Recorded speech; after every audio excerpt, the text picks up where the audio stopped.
الشيطان الرجيم بسم الله الرحمن الرحيم إن الذين جاءوا بالإفك عصبة منكم لا تحسبوه شرا لكم بل هو خير لكم لكل امرئ منهم ما اكتسب من الإثم والذي تولى كبره منهم له عذاب عظيم صدق الله مولانا العظيم الصلاة والسلام عليك يا سيدي يا رسول الله الصلاة والسلام عليك يا سيدي يا حبيب الله الصلاة والسلام عليك يا سيدي يا شفيع المذنبين وعلى آلك وأصحابك يا سيدي يا رحمة للعالمين.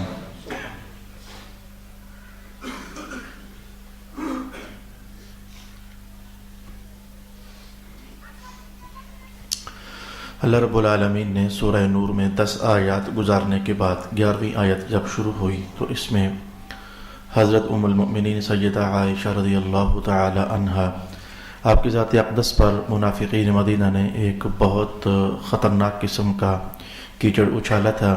نعوذ باللہ العزیز معطل کے بیٹے صفوان کے ساتھ بدکاری کی تہمت لگائی تھی. یہ تفصیلی واقعہ اور تفصیلی حدیث امام بخاری امام مسلم رحمۃ اللہ علیہما کے حوالے سے گزشتہ نشست میں ہم نے سماعت کی تھی. پھر میں نے عرض کیا تھا کہ یہ جو ایک حدیث میں نے آپ کے لیے بیان کی ہے اس میں معاشرتی زندگی کے 20 مسائل ہیں جو کہ محدثین کرام نے حاصل کرنے کی کوشش کی ہے. تو میں نے کہا اللہ کی توفیق شامل حال ہوئی تو اس حدیث سے ثابت ہونے والے معاشرتی مسائل اگلی نشست میں آپ کے لیے بیان کروں گا، وگرنہ اگلی آیات کی طرف بڑھ جاؤں گا. اور میری رغبت اللہ تعالیٰ نے مائل کر دی تو آج میں اس ایک حدیث سے ثابت ہونے والے 50 سے زائد مسائل آپ کے لیے بیان کرنا چاہوں گا، جن میں سے اکثر مسائل کا تعلق یقیناً آپ کے ساتھ ہے، اور بعض ایک مسائل ایسے بھی ہیں جن کا تعلق آپ کے ساتھ نہ بھی ہو تو فن حدیث کے ساتھ ان کا تعلق بنتا ہے. یا انسانی کیٹیگریز ہوتی ہیں، ایک لے مین ہوتا ہے، ایک خواص امت ہوتا ہے، ایک عوام امت ہوتا ہے، ایک علماء امت ہوتے ہیں، ایک اولیاء امت ہوتے ہیں، ایک اصحاب امت ہوتے ہیں. کیٹیگریز تو ہیں، تو کچھ مسائل ایسے ہیں جن کا تعلق تمام انسانوں کے ساتھ نہ بھی صحیح لیکن انسانوں کی کچھ مخصوص کیٹیگریز ہیں ان کے ساتھ ان مسائل کا تعلق بنتا ہے. تو چونکہ مسائل بہت زیادہ ہیں میرا دل ہے کہ میں بغیر تمہیدی کلمات کے ان مسائل کی طرف بڑھوں جو اس ایک حدیث سے ثابت ہوتے ہیں. میں ساتھ ساتھ قدرے اشارہ بھی کرتا جاؤں گا کہ جیسے کہ اس حدیث میں یہ بات آئی تھی تو وہاں سے پھر یہ مسئلہ حاصل کیا گیا، تاکہ گزشتہ نشست میں میں نے اسپیشل ریکویسٹ کی تھی اگر آپ چاہتے ہیں کہ اس حدیث کے حاصل ہونے والے 50 مسائل ہم جان سکیں تو پھر آج والے تو آئندہ لازمی آئیے گا. مجھے امید ہے کہ کافی سارے احباب اس میں سے تشریف فرما ہو چکے ہوں گے. یہ جو حدیث میں نے آپ کے لیے بیان کی اس واقعہ کا نام ہے واقعہ افک. واقعہ افک، ان الذین جاؤوا بالافک، قرآن پاک میں اس کو اسی لفظ کے ساتھ یاد کیا گیا، واقعہ افک. تو اس حدیث کا نام بھی حدیث افک ہے. حدیثوں کے نام ہوتے ہیں حدیث جبریل، حدیث معراج، حدیث تقدیر، حدیث افک اعلیٰ حد القیاس، یعنی یہ اس حدیث کو حدیث افک کے نام سے جانا جاتا ہے. حدیث افک ایک لمبی ترین حدیث ہے. امام بخاری جیسے بزرگوں نے بخاری شریف کے بڑے پیجز ہیں وہاں 1.5 سے لگ بھگ صفحہ اس کا نقل فرمایا، اتنے بلکہ 1.5 سے بھی زیادہ صفحہ اس کا ارشاد فرمایا، اتنی لمبی حدیث ہے. تو محدثین کرام نے اس حدیث کو سب سے پہلا مسئلہ آپ سے تعلق نہیں رکھتا لیکن میں عرض کر دیتا ہوں آپ کے لیے. محدثین کرام نے اس حدیث کو زندگی کے 20 مسائل میں یوں یوں یوں یوں یوں کر کے بیان کیا ہے کہ اس لمبے واقعہ کو مختصر کر کے بیان کر دیا. میں آپ کو اپنے ماحول کی مثال پیش کروں گا. ایک گھر کے اندر میں کوئی سی مثال لانی ہے، کوئی سی مثال بھی لانی ہے تو میں آپ کے سامنے یہ ایک مثال لے آتا ہوں. گھر کے اندر چور آ گئے تو آپ کو پتہ ہے کہ اول سے لے کر آخر تک انہوں نے کیا کارروائی کی. جی وہ گھر انہوں نے دیوار پھلانگی، چھت کے اوپر سے آئے، دروازہ توڑا، ہمیں رسیوں سے باندھا، ہمیں کچن میں بند کر دیا، پھر اس کے بعد آسانی سے لوٹتے رہے، چلے گئے. سویرے اٹھتے ہو تو آپ یہ ساری لمبی کہانی، کبھی ساری لمبی کہانی بتاتے ہو اور کبھی کہتے ہو راتی چور آئے تو لوٹ کر لے گئے. بات وہی ہے لیکن اس کو آپ نے مختصر کر کے بیان کر دیا. کبھی کہتے ہو کہ وہ دیوار کے راستے اور لوٹ کر چلے گئے، کہیں ایک حصہ بیان کر دیا. کہیں کسی کو آپ یہ کہتے ہو کہ رات کو چور آئے تو انہوں نے کچن میں بند کر دیا، سامان اٹھا کر لے گئے. اب یہ ساری باتیں ٹھیک ہیں لیکن یہ بھی حصہ ہے، یہ بھی حصہ ہے، یہ بھی حصہ ہے، یہ بھی حصہ ہے اس لمبی کارروائی کا. اپنے ماحول میں آپ کو بات سمجھ آ گئی ہوگی. حدیث میں بھی ایسا ہوتا رہتا ہے. ایک حدیث لمبی ترین ہوتی ہے، محدثین اس میں سے جب بیان کرتے ہیں، صحابہ خود بھی ایسا ہی کرتے ہیں. کہیں کسی کو سنائی تو بعد حصہ سنا دیا، کسی کو سنائی تو بعد حصہ سنا دیا، کسی کو سنائی تو بعد حصہ سنا دیا اور باقی بات چھوڑ دیا، باقی بعض حصہ چھوڑ دیا. اسے فن حدیث میں کہتے ہیں تقطیع الحدیث. حدیث کو قطع کر کے بیان کرنا، ٹکڑے ٹکڑے کر کے بیان کرنا، مختصر کر کے بیان کرنا. تو اس حدیث سے کو چونکہ راویوں نے محدثین نے اس طریقے سے بیان کیا ہے، یہیں سے یہ مسئلہ حاصل ہو گیا کہ حدیث کی تقطیع کرنا جائز ہے. لمبی حدیث کو مختصر حصوں میں بانٹ کر کے مختلف زمانوں میں بیان کرتے رہنا یہ بات جائز ہوتی ہے. لہذا یہ جاننے کے بعد آپ کے دل میں یہ احساس علم بیدار ہونا چاہیے کہ اگر کسی جگہ پر کوئی حدیث کسی عالم سے سنے الفاظ 5 تھے، وہی حدیث کسی اور جگہ دوسرے عالم سے سنے تو الفاظ 8 ہو گئے، تو اب یہ نہ کہنا کہ انہوں نے کچھ اور کہا تھا، انہوں نے کچھ اور کہا تھا، انہوں نے بھی ٹھیک کہا تھا، انہوں نے بھی ٹھیک کہا تھا، وہاں الفاظ کم تھے یہاں الفاظ زیادہ ہیں. اچھا یہ بات ہو گئی. تو امام بخاری کی بخاری شریف تو اس عنوان سے بھری ہوئی ہے. ایک حدیث کے اندر 42 لائنیں ہوں گی تو ہو سکتا ہے کہ امام بخاری اسے 42 مختلف ٹاپکس پر نقل فرما دیں. تو حضور نے یہ بھی فرمایا صرف اتنا حصہ بیان کر دیں گے. یہ مسئلہ بھی ہے صرف اتنا حصہ بیان کر دیں گے. تو یہ پہلا مسئلہ ہے.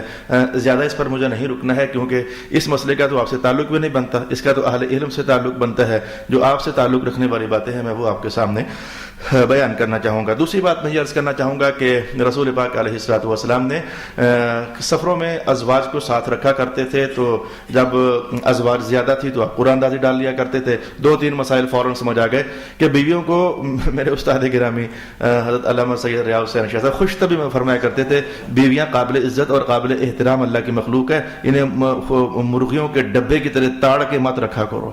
وہ خوش طبی کے انداز میں سمجھایا کرتے تھے کہ اگر باقی مردوں کا باہر آؤٹنگ کے لیے آنا جانا یہ ان کا حق بنتا ہے، طبیعت بہل جاتی ہے، کئی دکھ اور غم ہلکے ہو جاتے ہیں آئیں بائیں دائیں کا ماحول دیکھنے سے. تو بیویاں بھی اللہ کی بندیاں ہیں تو انہیں بھی کبھی اپنے ساتھ لے جانا یہ کوئی بے پردگی نہیں ہوتی. اگر پردے اور حجاب کے ساتھ انہیں آپ باہر لے جائیں یہ کوئی بے حیائی نہیں ہوتی کہ آپ کہیں کہ ہم اچھے مسلمان ہیں، بیویوں کو باہر گھر سے نکال رہے ہیں. سب سے اچھے مسلمان تو مصطفیٰ کریم علیہ الصلوۃ والسلام ہیں. آپ تو ازواج کو سفر میں ساتھ لے کر جاتے ہیں. ایک مسئلہ سمجھ آ جانا چاہیے. اور دوسرا مسئلہ یعنی اب میں دوسرا تیسرا ایسے کہتا رہوں گا، فکر پتہ نہیں کون سا بنتا رہے گا کیونکہ اس وقت میرے پاس رش ہے تو میں چاہتا ہوں کہ اس نشست میں یہ ٹاپک کلیئر کر دوں. تو تیسری بات یہ ہے کہ اگر میں اب یہ نہیں کہتا کہ اللہ نہ کرے ایسا ہو، بھائی ہوتا ہے تو ہو جائے، مجھے کیا. اگر بیویاں ایک سے زیادہ ہو جائیں تو قرآن اندازی بھی کی جا سکتی ہے. میں آپ سے یہ کہنا چاہتا ہوں. اب یہ کوئی گناہ کی بات تو ہے نہیں تھی کہ میں یوں کہتا خدا نہ کرے بیویاں ایک سے زیادہ ہو جائیں تو پھر جناب قرآن اندازی کر لو. کوئی ایسی بات تو ہے نہیں ہے. وہ ہمارا ماحول اجازت نہ دے تو وہ ایک الگ کہانی ہوتی ہے. باقی مذہب میں اندر جائز ہے. لہذا بیویاں اگر ایک سے زیادہ ہو جائیں دونوں کو ساتھ لے جا سکتے ہو تو لے جاؤ بھائی با حجاب، اور اگر نہیں لے جا سکتے تو کم از کم قرآن اندازی پھر کی جا سکتی ہے. اور یہ قرآن اندازی کا عنوان یہ بہت سارے معاملات میں رسول پاک علیہ الصلوۃ والسلام کی طرف سے ہمیں رہنمائی دیتا ہے. کتنی عنوان کتنے امور ایسے ہوتے ہیں کہ مثلا میں آپ کے سامنے ایک مثال دیتا ہوں، جہاں کہیں بھی اڑ پھنس ہو سکتی ہو نا اڑ پھنس تو وہاں یہ قرآن اندازی کا عنوان چل جاتا ہے. مثلا میں نے اپنے اسٹوڈنٹ سے کہا، یہ گزشتہ ہفتے کے ڈیورنگ میں نے اپنے اسٹوڈنٹ سے کہا کہ بھئی اتنا سبق ہے، جس بچے نے یاد کر لیا صحیح تو اس کو میں 500 روپے انعام دوں گا. پھر میں نے کہا اچھا اگر 2 نے یاد کر لیا پھر دونوں کو 500 انعام دوں گا. اچھا میں نے کہا اگر 4 نے یاد کر لیا تو پھر 4 کو نہیں دوں گا، پھر قرآن اندازی کروں گا. پھر جس کا مقدر ہو جائے گا. اب یوں تو نہیں ہے کہ تم 50 بچے ہو تو 50 کے 50 ہی وہ سبق یاد کر لو تو میرا تو گیا وہ 25,000 روپے ایک پاسے ہو گیا. میں وہ 50 کے 50 کو نہیں دوں گا. البتہ یہ ہے کہ اگر 3 نے کر لیا، 4 نے کر لیا، 5 نے کر لیا تو پھر میں ہر ایک کو 500 نہیں دوں گا. میں ہر ایک کو پھر دوں گا 2 کو ہی، لیکن قرآن اندازی کر لوں گا. تو ان ایسے بہت سارے مسائل کے اندر قرآن اندازی جو ہے مسئلے کا بہترین حل ہوتا ہے، جہاں اڑ پھنس ہو سکتی ہو اور کوئی قانونی چارہ جوئی ہو نہ ہمارے پاس، کوئی قانونی چارہ جوئی ہمارے پاس ہونا، کوئی مذہب کی پرائرٹیز ہونا، تو ایسے موقع پر قرآن اندازی یہ زندگی کے بے شمار عنوانات میں ہمیں فائدہ مند ثابت ہو سکتے ہیں. یہ جو آپ کی کمیٹی ہوتی ہے یہ بھی قرآن اندازی ہی تو ہوتی ہے. سب نے پیسے اکٹھے کیے ہوتے ہیں. کمیٹی قرضہ ہوتا ہے، قرضہ ہوتا ہے تو وہ تھوڑا تھوڑا کر کے پھر واپس کرنا ہوتا ہے. منتھلی کا قرضہ ہوتا ہے. بھائی اس بار یہ کس کو دیں، اس بار یہ کس کو دیں، وہ قرآن اندازی ہو جاتی ہے. یہ خاموش قرآن اندازی آپ کے ہاں چل رہی ہے لیکن آپ کو پتہ نہیں ہے. جو کمیٹی کی قرآن اندازی کرنا یہ کوئی خلاف شریعت کام نہیں ہے. بہرکیف یہ تیسرا یا چوتھا مسئلہ ثابت ہو گیا. اور چوتھا پانچواں یا اگلا مسئلہ یہ ہے کہ آج کے دور میں تو حالات ایسے نہیں ہیں، لیکن جب کہ اونٹوں کی گھوڑوں کی سواریاں ہوا کرتی تھیں تو کجاوے کے اندر سیدہ عائشہ بیٹھی ہوئی تھیں تو کجاوے کے اندر بیٹھ کر کے تو اونٹ پر وہ کجاوا رکھ دیا جائے، اس میں کوئی حرج والی بات نہیں تھی. اچھا یہ تو ایک معتدل قسم کا مسئلہ تھا، لیکن جس مسئلے پر آپ نے شور ڈالا ہوا ہے، پورے پنجاب کو سر پر اٹھایا ہوا ہے، ذرا وہ مسئلہ آپ کو بتا دوں. وہ مسئلہ میں آپ کو ضرور ہی بتانا چاہوں گا. ذرا جناب عائشہ کا وہ قول مبارک سن لیں. میں اپنا ہار ڈھونڈنے کے لیے گئی تو میرا کجاوا پڑا ہوا تھا، تو صحابہ نے اٹھا کر کے تو وہ اونٹ پر لاد دیا، انہیں پتہ ہی نہ چلا کہ میں اندر ہوں یا کہ اندر نہیں ہوں، کیونکہ ان دنوں خواتین بڑی سمارٹ ہوتی تھیں، تو وہ میرا ہونا اور نہ ہونا انہیں پتہ ہی نہ چل سکا۔ تو ایسا ہی ہوتا تھا، جہاں بھی پڑاؤ ڈلتا تھا صحابہ میرا کجاوا اٹھا کر کے تو وہ رکھ دیا کرتے تھے، اور صحابہ ہی کجاوا اتار کر کے تو زمین پر رکھا کرتے تھے۔ یہ حدیث کا حصہ اگر آپ کو یاد آیا ہے تو میں آپ کا غلط فتویٰ بتاؤں، پاگل کیا ہوا آپ لوگوں نے ہم محراب نشینوں کو پاگل بنا کے رکھا ہوا ہے، شرارتیں کرتے ہو ہمارے ساتھ، ایک بار سمجھانے کے باوجود تسلی نہیں ہوتی ہے تمہیں۔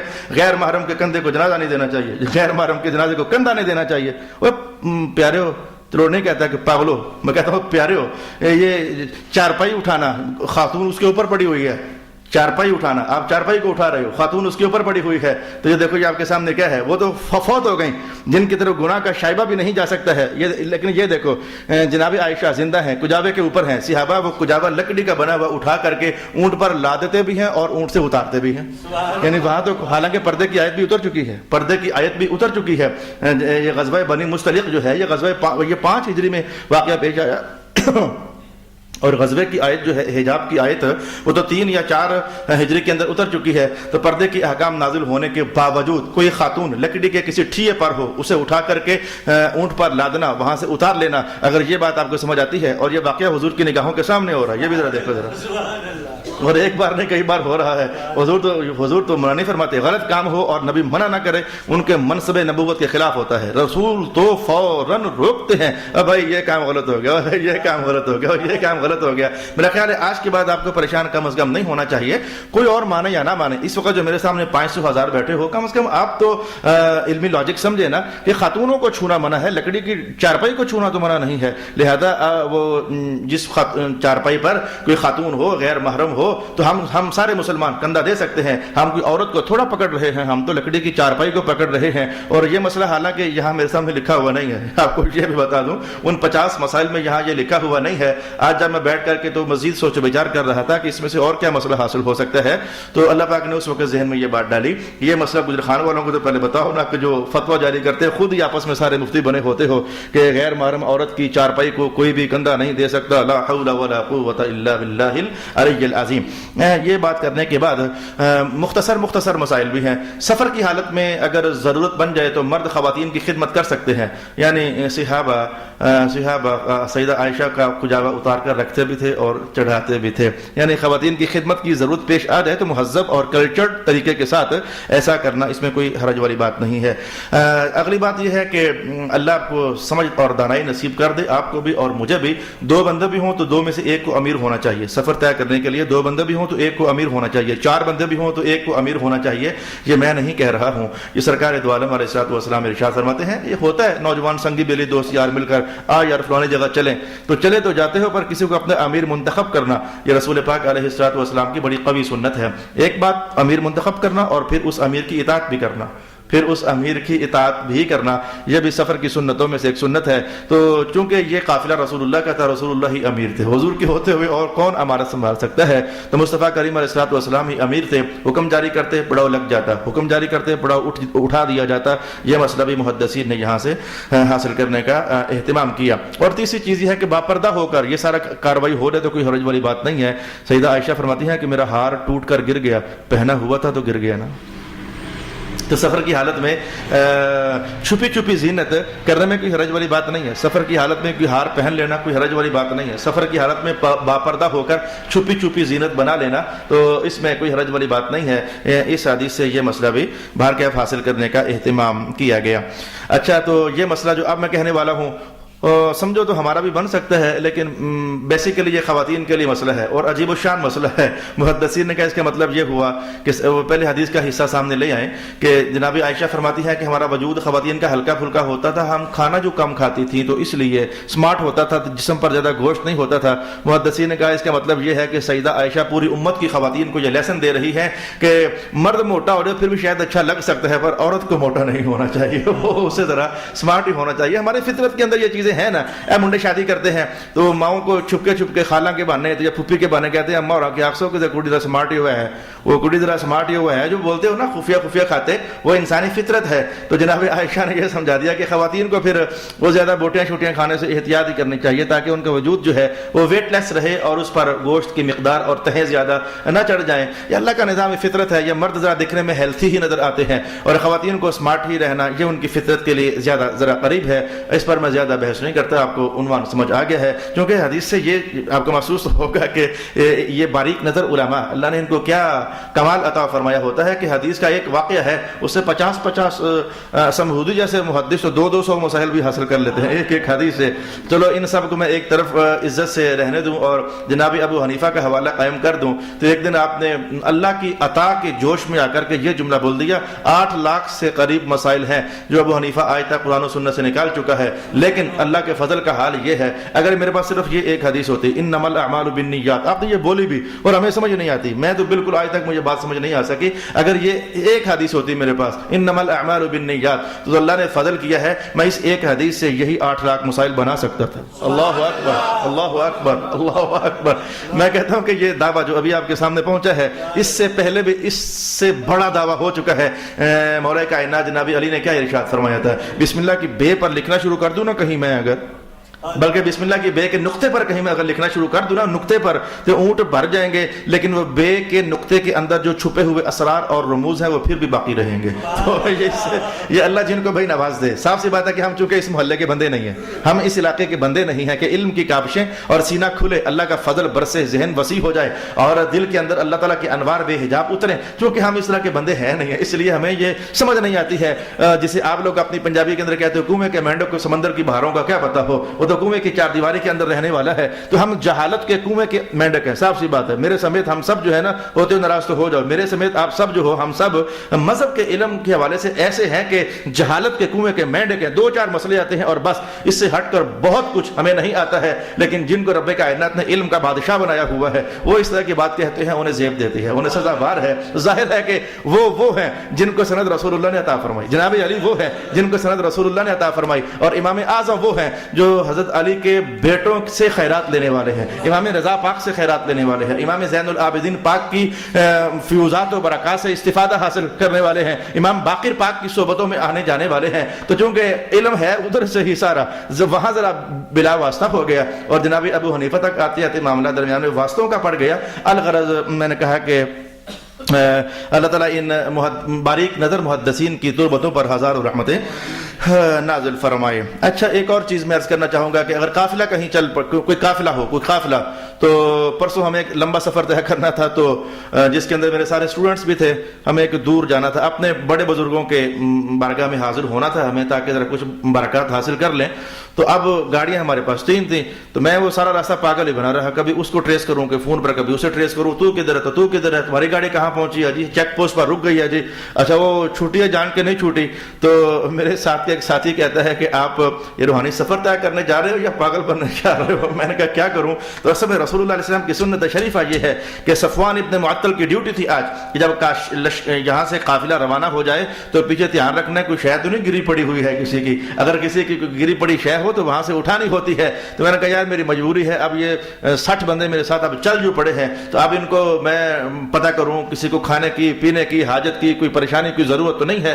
تو یہ سفر کی سنتوں میں سے ایک سنت ہے اور آداب سفر میں سے ایک ادب ہے کہ اگر چند لوگ مل کر کے سفر طے کرنا چاہتے ہیں تو پیچھے ان کی جو امیر کاروان ہے پھر اس کی ذمہ داری بن جاتی ہے کہ ان کی دیکھ بھال کا بھرپور اہتمام کرنا, جیسے کہ رسول پاک صلی اللہ علیہ وآلہ وسلم نے مختلف زمانوں میں مختلف صحابہ کی ڈیوٹی ہوا کرتی تھی کہ چیک کرنا قافلہ اٹھ پڑا ہے, کسی کو کوئی شے نہ پڑی ہو, گری ہو تو لے کر کے تو پھر آ جانا. یہ اگلی بات میں نے آپ کے لیے بیان کر دی. حالت سفر میں ایثار کا بیان, دوسرے کو اپنے اوپر ترجیح دے دینا کہ چل تو سکھ پا لے میری خیر ہے, تو سکھ پا لے میری خیر ہے. میں یہ مسئلہ محدثین نے کہاں سے حاصل کیا, جب جناب عائشہ اپنے کجابے والی جگہ پر بیٹھی ہوئی تھی, صفوان آئے تو اونٹ ان کے پاس ایک ہی تھا. ایک صورت یہ تھی کہ خود بیٹھتے اور جناب عائشہ کو پیدل چلاتے, یہ ان کی ایمان کی شان کے لائق نہیں تھا. ایک یہ تھا کہ دونوں بیٹھ جاتے, یہ مذہبی تقاضوں کے لائق نہیں تھا. انہوں نے کہا اچھا پھر ایسا ہے اماں جان آپ بیٹھ جائیں, میں پیدل ہی ساتھ ساتھ چلتا ہوں. تو یہ ہے کہ اپنے اوپر ایثار کا معنی ہوتا ہے ترجیح دینا، کسی کو اپنے اوپر ترجیح دینا، تو ایثار کا لفظی معنی یہ ہوتا ہے، یہ مالی ایثار، جانی ایثار، یعنی کسی اور کو اپنے اوپر ترجیح دینا، اس کا معنی یہ اس کا معنی ہوتا ہے۔ تو حالت سفر میں کسی اور کو اپنے اوپر ترجیح دینا، تو سکھ کا سا، جیسے ہمارے ہاں اب تو خیر میرا وہ گاڑیوں کا سفر بہت کم ہو گیا، جب تک اللہ پاک نے اپنی نعمت سے نہیں نوازا تھا تو بسوں میں سفر طے کرتے تھے، ہمارے والدین سے کہا کرتے تھے پتر اگر بس میں کوئی بوڑھا بندہ نظر آ جائے نا تو پھر اٹھ جانا، تو اسے بٹھا دینا اسے بٹھا دینا، کوئی خاتون نظر آ جائے نا بیٹا تو پھر بس میں خود کھڑے ہو جانا، پھر اسے بٹھا دینا۔ یعنی یہ چیزیں قدیم زمانوں سے سرکار دو عالم علیہ الصلوۃ والسلام کے زمانے پاک سے چلی ہوئی ہیں کہ سفر کی حالت میں ایک مسلمان کسی دوسرے کو اپنے اوپر ترجیح دیتا ہے، تو اس کا اپنا ایک الگ درجے کا فائدہ اور رحمت ہے۔ دین اور دنیا میں کوئی پریشانی مصیبت آ جائے تو اس کو روٹین بنانا کہ بس اول یہی پڑھا جائے انا للہ و انا الیہ راجعون، انا للہ و انا الیہ راجعون۔ جناب عائشہ نے یہی پڑھا تھا جب دیکھا کہ قافلہ چل چکا ہے تو کہنے لگے انا للہ و انا الیہ راجعون، ہم اللہ ہی کے لیے ہیں اور اللہ ہی کی طرف ہمیں لوٹ جانا ہے۔ اس جملے کی بڑی گہری تاثیر ہے، بڑی گہری تاثیر ہے۔ جناب ام سلمہ کے خاوند جب فوت ہوئے تھے تو حضور پاک علیہ السلام تعزیت کے لیے آئے، اللہ اس کا درجہ اونچا کرے، فوت ہو گیا اچھا تھا۔ تعزیت کے جو جملے ہوتے ہیں تو کہنے لگے ام سلمہ پڑھنا انا للہ و انا الیہ راجعون، اللہ تجھے اس سے بہتر دے گا۔ کہنے لگی یا رسول اللہ میرے ابو سلمہ سے بہتر کوئی ہو ہی نہیں سکتا۔ بیویوں کے خامدوں سے پیار ہوتا ہے اللہ کی طرف سے، کہنے لگے میرے ابو سلمہ سے کون بہتر ہوگا حضور؟ کہا پڑھ تو صحیح نا، پڑھ لیا انہوں نے، وقت گزرا، اللہ کا حکم آ گیا، رسول پاک علیہ السلام نے نکاح کا پیغام دے دیا، شادی ہو گئی، کل ابو سلمہ کی زوجہ آج حضور کی زوجہ بن گئی، ام المؤمنین بن گئی۔ پھر وقت گزرا تو آج ماحول خوشگوار، موڈ خوشگوار، تو حضور نے حولے سے پوچھا وہ جملہ یاد کرواتے ہوئے ام سلمہ پھر کیا خیال ہے کہ نہیں ابو سلمہ سے بہتر؟ پھر جو تو کل کہتی تھی کہ وہ ابو سلمہ سے بہتر کون ہو سکتا ہے، تو پھر کیا خیال ہے کہ نہیں پھر ابو سلمہ سے بہتر؟ کہا حضور آپ سے بہتر کون ہو سکتا ہے۔ تو یعنی اس جملے کی تاثیر میں رسول اللہ کا جملہ محفوظ کیا انا للہ و انا الیہ راجعون، جس مصیبت پر، جس تکلیف پر، جس نقصان پر یہ پڑا جاتا ہے اللہ آنے والے زمانوں میں اس کی ریکوری کروا دیتا ہے اور اس سے بہتر شے عطا فرما دیتا ہے۔ اس جملے کی تاثیروں میں سے ایک یہ تاثیر ہے جس پر رسول اللہ علیہ السلام کا قول مبارک نص بن کر ہمیں رہنمائی ارشاد فرما رہا ہے۔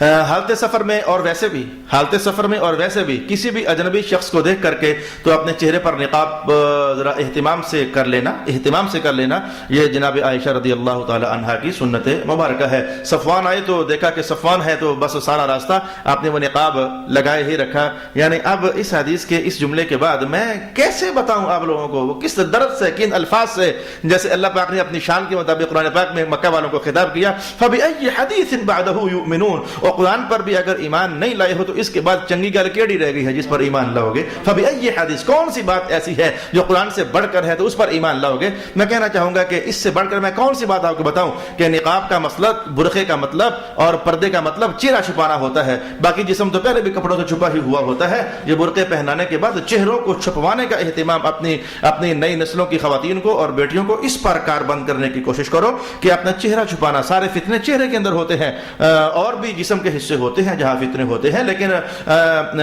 پہلی نظر جو بندے کے چہرے پر ہی پڑا کرتی ہے، تو چہروں کو نقاب کے ساتھ چھپا لینا میں کہوں گا سفر کی حالت میں بالخصوص جناب سیدہ عائشہ رضی اللہ عنہا کی اس طریقہ پاک سے یہ سبق حاصل کیا جا سکتا ہے۔ اللہ اکبر۔ میرے دوستو، خالص آپ کے ماحول کا مسئلہ آ گیا، اور اس پر حضرت شیخ سعدی کا ابھی تازہ کلام جو چند عرصہ پہلے میں نے طلباء کو پڑھایا وہ بھی مجھے یاد پڑ رہا ہے۔ دیکھو ہمارے ماحول میں چلتا رہتا ہے، کوئی ماحول اس بات سے خالی نہیں ہے، چلتا رہتا ہے۔ مثلا تصویر بناتا ہوں آپ کے سامنے، کیا چلتا رہتا ہے؟ میں ظہیر صاحب نعت خوان ہیں، بڑے اچھے، اللہ ان کے اخلاص محبت میں اضافہ کرے۔ میں ایسے جناب علی ظہیر صاحب جو ہے نا فیسیں رکھتے ہیں اپنے، یہ جب تک جہاں سے پیسے چنگے ملتے ہیں وہاں نعت پڑھنے جاتے ہیں، غریباں کا گھر جاتے ہی نہیں ہیں۔ ان کے سامنے نہ کہوں، کنڈ پیچھے کہہ دوں تو اب میں نے ان کی کسی کے سامنے بےزتی کرنا چاہی ہے اور ان کی شخصیت کو ڈیگریڈ کرنا چاہا ہے، تو ایسے میں سنت اس حدیث سے جو سمجھ آنے والا مسئلہ ہے وہ یہ ہے کہ جب کوئی کسی دوسرے کے خلاف بولے تو وہ دوسرا بھاگا ان کے پاس چلا نہ جاؤ، جناب علامہ اکبر صاحب تو یہ کہہ رہے تھے آپ کے خلاف، چپ کر جایا کرو۔ یہ چپ کرنا جو ہے یہ ماحول میں فائدہ پیدا کر دیتا ہے۔ ادھر کی اٹھا کر فوراً ادھر لے گئے، ادھر کی اٹھا کر فوراً ادھر لے گئے، اس پر دلیل کیسے ہوگی؟ سیدہ عائشہ فرماتی ہے کہ ایک مہینہ پورا مدینہ میں میرے خلاف تہمت لگی رہی، گلیوں میں شور ڈلا رہا، نہ مجھے رسول اللہ نے بتایا نہ کسی اور نے بتایا۔ سبحان اللہ۔ نہ مجھے رسول اللہ نے بتایا کہ عائشہ تیرے خلاف یہ واقعہ گرم ہو چکا ہے، اور نہ مجھے کسی اور نے بتایا. تو محدثین کہتے ہیں کہ پھر سمجھنا چاہیے نا کہ وہ بدبخت بولنے والا تو بول گیا، لیکن اس کے بعد اگلی بدبختگی اس نے کی ہے جس نے وہ آگ آگے لے کر گیا ہے. اس نے تو آگ ایک جگہ لگا دی، اگلا بدبخت وہ ہے جو اس آگ کو وہاں بھی لے کر جا رہا ہے، وہاں بھی لے کر جا رہا ہے، وہاں بھی لے کر جا رہا ہے، وہاں بھی لے کر جا رہا ہے. مجھے حضرت صادق کے حوالے سے شاید غالب امکان پڑتا ہے کہ خواجہ جنید بغدادی رحمۃ اللہ تعالی علیہ یا کوئی اسی درجے کا، اسی کیٹیگری کا بہت بڑا بزرگ، تو ان کی کہانی نقل فرمائی کہ کسی بندے نے ان کے خلاف دو باتیں بولی، خلاف باتیں بولی، تو جس کے سامنے بولی بھاگا بھاگا بھاگا بھاگا، حضرت صاحب حضرت صاحب حضرت صاحب فلاں نے آپ کے خلاف دو باتیں بول دی. تو خواجہ فرمانے لگے کہ اس نے تو مجھے قتل نہ کیا، تو نے مجھے قتل کر دیا ہے. کہنے لگا یہ کیا بات ہوئی؟ کہا وہ تو بدبخت بول کر چپ کر گیا، مجھے کیا معلوم بولا کہ نہیں بولا، میرا اس کے متعلق اب بھی حسن گمان ہی رہا تھا، لیکن جب تو نے آ کر مجھے بتایا ہے نا تو میرے دل کو صدمہ تو نے دیا ہے، مجھے اس کے خلاف تو نے کیا ہے. تو یہ ڈانٹا کہ ایک بدبختگی اس نے کی ہے اور ایک بدبختگی تم نے کی ہے. اور میں اس پر سرکار دو عالم علیہ السلام کا میٹھا سا بیان اور روح پرور سا بیان آپ کے سامنے لانا چاہوں گا. قال النبی صلی اللہ علیہ وآلہ وسلم کفى بالمرء كذبا ان يحدث بما سمع او كما قال رسول اللہ صلی اللہ علیہ وسلم. میرے حضور فرماتے ہیں کہ بندے کے جھوٹا ہونے کے لیے اتنا ہی کافی ہے، سنی سنی بات آگے کر دے، نہ تحقیق نہ تفتیش نہ انویسٹیگیشن، کچھ بھی نہیں، ادھر سے بات سنی ساتھ ہی آگے کر دی، ادھر سے بات سنی ساتھ ہی آگے کر دی. یہ جو درمیان والا ہے اس کو کہا یہ بہت بڑا جھوٹا بندہ ہے، اس کے جھوٹا ہونے کے لیے اتنی ہی بات کافی ہے. میرا خیال ہے کہ میں نے رک کر کے آپ کے ماحول میں لگی ہوئی آگ والا ایک عنوان تھا اسے کلک کرنا چاہا ہے کہ دیکھو میں آپ کے خلاف بولوں، آپ میرے خلاف بولو، تو بس وہ جو یہ بدبختگی ہو گئی ہے، یہ بدبختگی ہو گئی ہے، یہ جرم ہو گیا ہے. لیکن جس نے سن لیا ہے چپ کر جائے نا، پی جائے نا، ہاضمہ اپنا درست کر لینا، لازمی ہے کہ اس نے آگے 10 جگہ اور بھی شیئر کرنا ہی کرنا ہے. تو یہ سبق کم از کم اس حدیث سے میں آپ کی خدمت میں معاشرتی سبق ہے اور بہت خاص سبق ہے، آپ کو بیان کرنا چاہوں گا. جب میں 14ویں یا 15ویں حکمت پر پہنچا ہوں، اب میں سوچ رہا ہوں کہ میں کون سی چھوڑوں اور کون سی آپ کے لیے بیان کر دوں. میں کہوں گا ایمان کی جان ہے یہ بات، ایمان کی جان ہے یہ بات کہ جب مستح کی اماں نے، مستح کی اماں صحابی رسول مستح کی اماں نے جب کہا نا کہ مرے مستح، اس نے کیا کہا ہے آپ کے خلاف، تو جناب عائشہ کہنے لگی آپ اپنے بیٹے کو جھڑکی دے رہی ہیں، حالانکہ وہ بدری صحابی ہیں اور بدری صحابیوں کے لیے اللہ نے جنت کا وعدہ کر لیا ہے. تمہارا یہ تھا کہ بڑا مشکل ہے میرے بھائی بڑا مشکل ہے، کوئی مجھے گالی دے میں اس کو دبا دوں، بڑا مشکل کام ہے. لیکن جنہوں نے یہ کیا ہے تو اس لیے تو امت کے سب سے اونچے لوگ واقع ہوئے ہیں. ہمیں کوئی گالی دے تو ہم 100 گالیاں دیں تب تک دل ٹھنڈا ہوتا ہے، لیکن سرکار دو عالم علیہ الصلوۃ والسلام کی سنت، آپ کے پاس پڑھنے والوں کا طریقہ کار، وجود کی حضور کی تربیت سے فیض مند ہونے والوں کا رویہ آپ نے سن لیا کہ وہ تو بدری صحابی ہیں، اللہ نے ان کے لیے جنت لکھ دی ہے، تو آپ یہ کیا ان کے معاملے میں کہہ رہی ہیں. حالانکہ وہی مستح جناب عائشہ کے خلاف بولنے والوں میں بس تھوڑی سی لہر ان تک پہنچ گئی تھی، تو وہ ہلکا ہلکا انوالو، نرم درجے کا، بڑا گہرا نہیں، ایسے شکوک و شبہات کے پھر کہیں ہوا ہے کہ نہیں ہوا، تو یہ کیا ہے، یہ کیا سمجھ نہیں آ رہی. اس طرح اس درجے میں، بس نرم درجے میں میں کہوں گا کہ اللہ دے دے کسی کو، یہ فقیر بندہ کر سکتا ہے، ایسا کام فقیر بندہ کر سکتا ہے، ایسا کام درویش بندہ کر سکتا ہے کہ کوئی اسے گالی دے وہ کہ اللہ تیرا بھلا کرے. میں پچھلے ہفتے فون آیا مجھے اپنے استاد گرامی کا، قبلہ شاہ صاحب کا، تو کچھ باتیں تھیں، کچھ عنوانات شیئر کرنے تھے، تو کہنے لگے ایک شعر سناؤں، وہ روحانیت کا شعر. میں کہا سنا دے جی. کہ بابا بلے شاہ صاحب کی روش کتنی اچھی روش ہے. میں نے کہا جی کیا روش ہے؟ اب پتہ نہیں مجھے شعر صحیح آتا ہے کہ نہیں آتا ہوا تو صحیح بول دینا. وہ پنجابی کا کلام ہے سید بابا بلے شاہ صاحب کا. تو فرمانے لگے کہ کوئی بلے نو کافر کافر آکھے تو بلیا تو آہو آہو آخ. مانا یہ ہے کہ یہ کافر کہنے والے اور یہ برا کہنے والے یہ تو رکتے نہیں ہیں، لیکن فقر یہ ہے کہ اچھا یار تو انج خوش ہے تو انج خوش رہ میں، آہو آہو آہو، تو او کافر کافر آکھن تو آہو آہو آخ. اب پتہ نہیں میں نے صحیح پڑھا ہے کہ غلط پڑھا ہے، لیکن میں نے پڑھ دیا ہے. میں کہوں گا یہ فقیر ملنگ بندہ ایسا کر سکتا ہے جسے لوگوں کی طرف دھیان ہی نہیں ہے، اسے اپنی فکر قبر کے پر پڑی ہوئی ہے کہ اے اللہ میرا کیا بنے گا، میرے ساتھ تو رحمت کا معاملہ کرتا ہے نہیں کرتا، مجھے تو یہ فکر پڑی ہوئی ہے. باقی رہا یہ معاملہ کہ میرے کافر کہنے سے آپ نے بن نہیں جانا، آپ کے کافر کہنے سے میں نے بن نہیں جانا، میرے گمراہ کہنے سے آپ نے ہو نہیں جانا، آپ کے گمراہ کہنے سے میں نے ہو نہیں جانا، میں کہوں تم دوزخی ہو ایسا ہو نہیں جانا، تم کہو میں دوزخی ہوں ایسا ہو نہیں جانا. اللہ کو سارا پتہ ہے، بولے شاہ اللہ کو سارا پتہ ہے کون اسلام اور ایمان بچا کر میرے پاس آیا ہے اور کون کفر کی کالک مل کر میرے پاس آیا ہے. او کافر کافر آکھن تو آہو آہو آکھ. تو اللہ اکبر. میں نے کہا یہ کوئی فقیر آدمی ہو ملنگ تو وہ یہ کام کر سکتا ہے کہ کوئی اس کے ساتھ ترچھی نظر سے پیش آئے لیکن وہ محبت کی باہیں کھول کر اس کو اپنے سینے سے لگا لے. علیہ صلی اللہ علی حبیبہ محمد وعلی آلہ وصحبہ اجمعین۔ بڑی بے قراری ہے، بڑی بے چینی ہے۔ چلیں میں ایک مسئلہ اہم آپ کے سامنے بیان کر دیتا ہوں، معاشرتی تیز ترین۔ آخر کار جناب عائشہ کہنے لگی حضور مجھے اجازت دیتے ہیں کہ میں اپنے ابا حضور کے ہاں چلی جاؤں؟ حضور نے کہا چلی جاؤ، تمہارا یہ ہوا کہ اپنے میکے جانا ہو تو میاں سے پوچھنا ضروری ہوتا ہے۔ آپ نے میکے جانا ہو نا، کچھ خواتین اللہ ان کو ہدایت نصیب فرما دے، وہ سمجھتی ہیں کہ ہمارے ہاں لگام نہیں ہے، خاوند کے حکم کی لگام نہیں ہے، وہ بغیر پوچھے ادھر گئیں ادھر گئیں، خاوند گھر سے باہر گیا تو پتہ نہیں کہاں گئیں۔ اعوذ باللہ من الشیطان الرجیم۔ جناب عائشہ کا یہ عنوان آپ کے سامنے ہے کہ کہنے لگے میں پھر ابا جی سے ہوا ہوں، کہا جاؤ چلی جاؤ، تو اپنے میکے بھی جانا ہو تو ابا جی سے اپنے خاوند سے پوچھ کر جانا، یہ اہم ترین عنوان ہو سکتا ہے۔ رسول پاک علیہ الصلوۃ والسلام نے صحابہ سے پوچھا کہ بھائی علی تیرا کیا خیال ہے، عثمان تیرا کیا خیال ہے، عمر تیرا کیا خیال ہے، بھائی تمہارا کیا خیال ہے کہ واقعی میرے گھر والے ایسے ہو سکتے ہیں جیسے ان منافقین نے شور ڈالا ہوا ہے؟ تو صاحب نے کہا کہ حضور ہم تو یہ جانتے ہیں کہ مکھی بھی آپ کے وجود پر نہیں بیٹھتی، کوئی سایہ آپ کا زمین پر نہیں ہوتا، آپ کے جوتے کے نیچے جون لگ جائے تو اللہ وہ اتروانے کا حکم جاری کرتا ہے، تو ایک غلط عورت سے شادی آپ کی کیسی اللہ پاک کروا سکتا ہے؟ تو اس سے محدثین نے کہا کہ مطلب یہ ہوا کہ اگر کوئی گھر کے جو انتہائی حساس عنوانات ہوتے ہیں ان کو بندہ کسی امانت دار بندے کے ساتھ شیئر کر لے تو اس کی اجازت ہے۔ یار حالانکہ حضور کے بارے میں یہ جملہ نہیں ہے کہ یار سمجھ نہیں آ رہی کیا کروں، حضور کے بارے میں یہ جملہ نہیں ہے، لیکن ہمارے ہاں تو یہ ہے نا یار گھر کا انٹرنلی پرابلم ہو گیا ہے تو یار میں آپ کو سمجھتا ہوں آپ دانا ہو، سمجھدار ہو، دیندار ہو، بتاؤ یار میں کیا کروں، اس سلسلے میں کوئی سمجھ نہیں آ رہی۔ تو یہ ہمارا جملہ ہے کہ ہمیں سمجھ نہیں آ رہی، سرکار کو تو ساری سمجھ ہے، لیکن امت کو یہ لیسن دینے کے لیے عمر کو بٹھا لیا، عثمان کو بٹھا لیا، بریرہ کو بلا لیا۔ آپ کا کیا خیال ہے بریرہ کا؟ حضور بس ان کا آٹا بکری کھا جاتی ہے اور تو کچھ خیال نہیں ہے میرا، باقی تو وہ ساری صاف ستھری ہے، تو بس ان سے اتنا ہو جاتا ہے کہ ان کا آٹا بکری کھا جاتی ہے تو پتہ نہیں چلتا انہیں جناب عائشہ کو۔ تو یہ گھر کے حساس معاملات میں ذرا کسی دیندار اور امانتدار شخص سے یہ رائے لے لینا یا رہنمائی لے لینا، یہ ہمارے گھروں کا بڑا اہم عنوان ہے۔ خاص کر کے بیٹیوں کی شادیاں ہو رہی ہیں، وہ سمجھ نہیں آ رہی کیا ادھر دوں کیا ادھر دوں، یہ گھر کا خفیہ معاملہ ہے، بندہ کس کے ساتھ شیئر کرے؟ تو یا بیٹوں کی شادیاں ہو رہی ہیں رشتہ داروں کے ہاں، یہی ہوتے ہیں حساس معاملات۔ بعض اوقات ایسا بھی ہوتا ہے کہ میری بیوی مجھے بہت تنگ کرتی ہے، میں کیا کروں؟ تا بندہ شرم بشرم کسی سے بات بھی نہ کرے اور تنگی کے زہر ہی پیتا رہے، تو کسی دیندار سے رہنمائی لے لینا، کسی امانتدار شخص سے کہ یار یہ کچھ ایسا گھر میں چل رہا ہے، کچھ سمجھ نہیں آ رہی یار، کوئی دعا کرو یار، مجھے بتاؤ یار میں کس پاسے جاؤں۔ یعنی یہ سارے ٹاپکس جو ہے وہ اس حدیث پاک سے سیکھے جا سکتے ہیں اور ٹھنڈے کیے جا سکتے ہیں۔ آؤ میں صحابہ پاک کی سونی سی سرکار دو عالم کی زبردست سنتیں ساری ہی ہیں، ان میں سے ایک آپ کو یہ بتا دوں، مجبور ہو جاتا ہوں، بات ایسے ہی ہے۔ جب حضور پاک علیہ السلام نے ممبر بچھوایا، ہاں بھی تمہارا کیا خیال ہے، تو جناب ساتھ کھڑے ہوئے، حضور اگر خزرج میں سے کسی نے کچھ کیا ہوگا تو ہم قتل کر دیں گے۔ اوس سے کھڑے ہو گئے، حضور اگر کسی نے ادھر سے کیا ہوگا تو ہم قتل کر دیں گے۔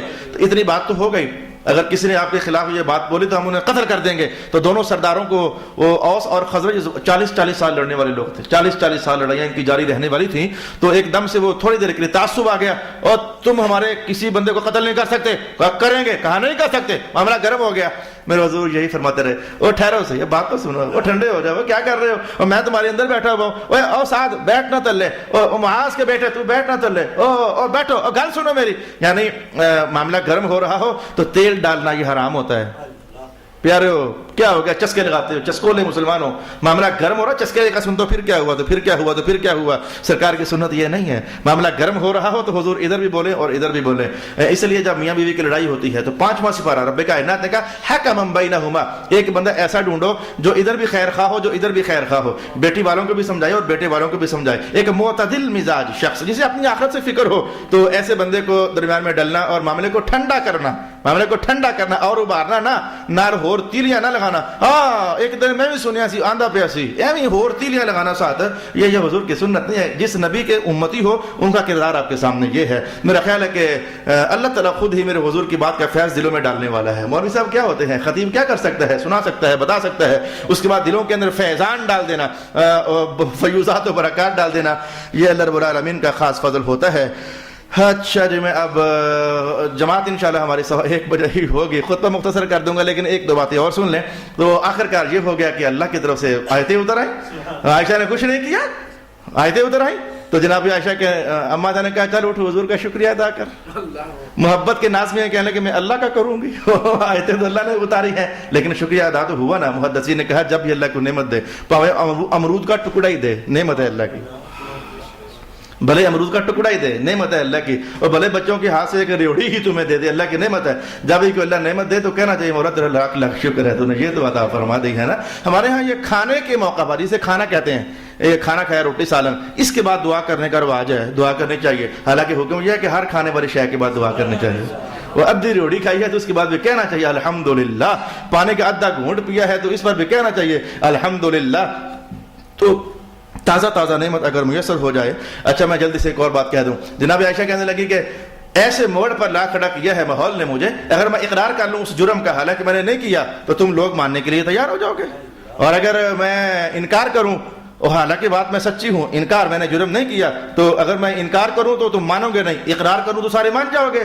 میں پھر قرآن کی آیت ہی پڑھتی ہوں, وہی ٹھیک ہے میرے لیے. فَصَبْرٌ جَمِيلٌ وَاللَّهُ الْمُسْتَعَانُ عَلَى مَا تَصِفُونَ. محدثین نے کہا اس کا مطلب یہ ہوا کہ اپنی ماحولیاتی زندگی میں اپنے عنوانات پر دلیل بنانے کے لیے قرآن پاک کی آیتیں پڑھی جا سکتی ہیں. میں پھر وہ کام کروں گا جو وہاں ہوا تھا, یعنی قرآن پاک کا حوالہ قائم کر دینا. میرا معاملہ پھر وہی ہے تو پھر میں وہی کام کروں گا یا وہی کام کروں گی. تو اپنے عنوانات پر قرآن پاک کو ٹچ کرتے رہنا, قرآن پاک سے رہنمائی اور نور اور بصیرت لیتے رہنا, یہ بھی اس حدیث پاک کے حاصل ہونے والے مسائل میں سے ایک مسئلہ ہے. ایک بات میں جلدی سے کہہ دوں اب وہ بھی, جب یہ واقعہ ہوا حضرت ابو بکر کو پتہ چلا کہ مستح نے حضور کی زوجہ کے خلاف یہ بات کی ہے. حالانکہ مستح وہ تھے کہ جنہیں بچپن سے لے کر آج تک جناب ابو بکر سپورٹ کرتے رہے تھے, مالی سپورٹ کرتے رہے تھے.